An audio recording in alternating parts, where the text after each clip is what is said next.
Hello दोस्तों, welcome back to my channel once again. जो लोग पहली बार हैं मेरे चैनल को प्लीज़ आप लोग सब्सक्राइब कर दीजिएगा, जिससे मुझे भी मोटिवेशन मिलती रहेगी। इस वीडियो में मैं चर्चा करने वाला इलेक्ट्रो स्टील कास्टिंग लिमिटेड के बारे में। उम्मीद है आपको नाम यहाँ पर क्लियरली दिख रहा होगा। मैं जो भी डाटा शेयर कर रहा हूँ सारा डाटा पब्लिकली अवेलेबल है, आप चाहते हैं तो खुद से भी चेकआउट कर सकते हैं। मैं यहाँ पर डिस्क्लेमर ऐड ऑन करना चाहूँगा, मैं किसी भी तरह का बाय और सेल की रिकमेंडेशन आपको यहाँ पर नहीं दे रहा हूँ। सबसे पहले मैं बात करूँ इलेक्ट्रो स्टील कास्टिंग लिमिटेड के अंदर लास्ट ट्रेडिंग सेशन के दिन ऑलमोस्ट ये फ्लैट क्लोजिंग हमें देखने को मिली थी। 0.2% की तेजी थी, यानी कि ऑलमोस्ट फ्लैट क्लोजिंग यहाँ पर देखने को मिली थी। सबसे पहले मैं बात करूँ यहाँ पर रिटर्न्स को देखकर, तो देखिएगा पिछले 5 सालों में ज़बरदस्त रिटर्न्स इसने बना के दिया है। आपके पैसे को 500 गुना किया है। पिछले 2 सालों से हम लोग बात करें 54% का रिटर्न्स बना के दिया है। पिछले 1 साल से हम लोग बात करें गिरावट वाली सिचुएशन यहाँ पे देखने को मिल रही है। पिछले 6 महीने से ये बात करें या पिछले 3 महीने से बात करें, ऑलमोस्ट 25% ये करेक्शन हो चुका है ऊपर के लेवल से। अगर मैं बात करूँ करंट प्राइस की, तकरीबन 97-98 रुपीज़ के पास ट्रेड होता हुआ दिख रहा है। एक समय ऐसा था, या फिर मैं बात करूँ जून जुलाई के आसपास की, तो वहाँ पर ये तकरीबन 130 रुपये के आसपास ये ट्रेड करता हुआ दिख रहा था। सबसे पहले मैं बात करूँ मार्केट कैप की, तो तकरीबन 6000 करोड़ का मार्केट कैप है। वहीं पर मैं बात करूँ डेप्ट यानी कि कर्ज को लेकर, तकरीबन 2125 करोड़ की कर्ज है इस कंपनी के ऊपर। अगर फेस वैल्यू की बात करें, 1 रुपये के फेस वैल्यू से एक ट्रेड करता हुआ दिख रहा है। इसके क्वार्टर्स के नतीजे की चर्चा करें तो क्वार्टर्स के नतीजे ऑलरेडी डिक्लेयर हो गए। सबसे पहली बात करें सेल्स की, तो ईयर ऑन ईयर बेसिस पे या फिर क्वार्टर ऑन क्वार्टर बेसिस पे कंपेयर करने की कोशिश करें, सेल्स के अंदर भारी गिरावट हमें देखने को मिली है। अगर वहीं पर कंपेयर करने की कोशिश करें नेट प्रॉफिट की, ईयर ऑन ईयर बेसिस पे या फिर क्वार्टर ऑन क्वार्टर बेसिस पे, तो नेट प्रॉफिट यानी कि कमाई के अंदर भी गिरावट वाली सिचुएशन इसके अंदर देखने को मिल रही है।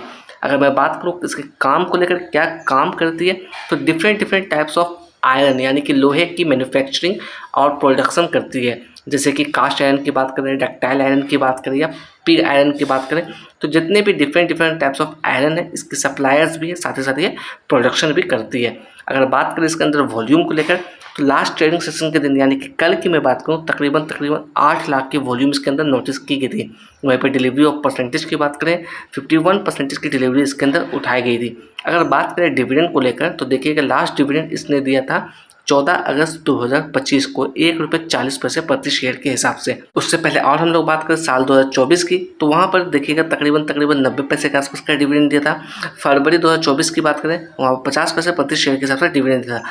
तो 2024 के अंदर हम लोग बात करें तो 2 बार इसने डिविडेंड किया है। साल 2025 के अंदर बात करें 1 बार इसने डिविडेंड यहाँ पर दिया है। अकॉर्डिंग टू टिकट टेप यहाँ पर परफॉर्मेंस की चर्चा कर ले, परफॉर्मेंस यहाँ पर लो नजर आता हुआ दिख रहा है। वैल्यूशन की बात करें, वैल्यूशन यहाँ पर एवरेज नजर आता हुआ दिख रहा है। ग्रोथ की बात करें, ग्रोथ यहाँ पर लो नजर आता हुआ दिख रहा है। एंट्री पॉइंट की बात करें तो according to ticket tip entry point यहाँ पर गुड नजर आता हुआ दिख रहा है। तो मैं अगेन यहाँ पे डिस्क्लेमर देना चाहूँगा, इस लेवल्स को जल्दबाजी में देखकर बाय नहीं करना है। अपने फाइनेंशियल एक्सपर्ट से बात करिएगा तभी बाय करिएगा, क्योंकि इलेक्ट्रो स्टील कास्टिंग की बात करें तो ये एक स्मॉल कैप की कंपनी है, तो कहीं ना कहीं इसके पीछे रिस्क हाई होता हुआ दिख सकता है। अगर यहाँ पर फोरकास्टिंग की बात करें तो थोड़ा सा मैं जूम इन करने की कोशिश करूँगा। देखिए पर किसी भी एक्सपर्ट की तरफ से कवर नहीं किया गया, किसी भी तरह की रिकमेंडेशन यहाँ पर आती हुई नहीं दिख रही है। अगर बड़े प्लेयर्स की होल्डिंग की बात करें तो देखिएगा प्रमोटर होल्डिंग्स यहाँ पर 46% निकलती हुई आ रही है, 50% से कम है। म्यूचुअल फंड की बात करें 0.17% निकलती हुई आ रही है। अगर बात करें प्रमोटर्स होल्डिंग की, यानी कि 2024 के अंदर हम लोग बात करें तकरीबन 44% के आसपास की हिस्सेदारी थी। वहीं पर 2025 के अंदर बात करें 46.21% की हिस्सेदारी नज़र आती हुई दिख रही है। यानी कि पिछले 1 साल के अंदर तकरीबन 2.5% की हिस्सेदारी को इसने वापस से खरीदा है। अगर यहाँ पर मैं बात करूँ एफआईएस की, एफआईएस का काफ़ी ज़्यादा इंटरेस्ट है इसके अंदर, तकरीबन 20% की होल्डिंग यहाँ पर नज़र आती हुई दिख रही है। रिटेलर्स की बात करें, रिटेलर्स के पास तकरीबन 33% की होल्डिंग यहाँ पर नज़र आती हुई दिख रही है। देखिएगा हम लोग आ गए हैं चार्ट पर। 1 डे के टाइम फ्रेम मैंने यहाँ पर चार्ट लगा रखा है। चार्ट के ऊपर आपको कुछ पैटर्न्स यहाँ पर नज़र आता हुआ दिख रहा होगा। ये पैटर्न्स मैंने इंडिकेटर के हेल्प से ड्रॉ आउट किया है। आप चाहते हैं तो आप भी लगा के चेकआउट कर सकते हैं। ट्रेडिंग व्यू पे ये इंडिकेटर अवेलेबल है फ्री ऑफ कॉस्ट में। अगर यहाँ पे मैं बात करूँ सबसे पहले, तो ये जो लेवल्स देख रहे हैं, ये लेवल्स, ये कैंडल है आपका साल 2024, यानी कि मैं बात कर रहा हूँ सितंबर 2024 की।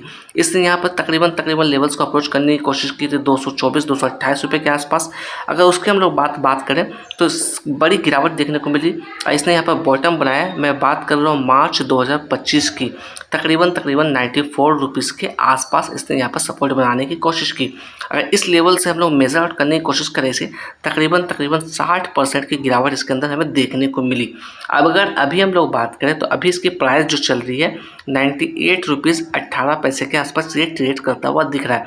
तो देखा जाए कहीं ना कहीं मार्च लेवल के आसपास ही ट्रेड करता हुआ दिख रहा है। तो थोड़ा सा आपको अवेयरनेस दिखाना, जैसा मैं आपको बोल चुका हूँ ये स्मॉल कैप की कंपनी है, तो थोड़ा सा आपको अवेयरनेस के साथ काम करना है, किसी भी तरह की जल्दबाजी नहीं करना है। अगर इसके अंदर मैं बात करूँ 50 डे मूविंग एवरेज के बारे में, तो 50 डे में की वैल्यू निकलती हुई आ रही है तकरीबन 105 रुपया।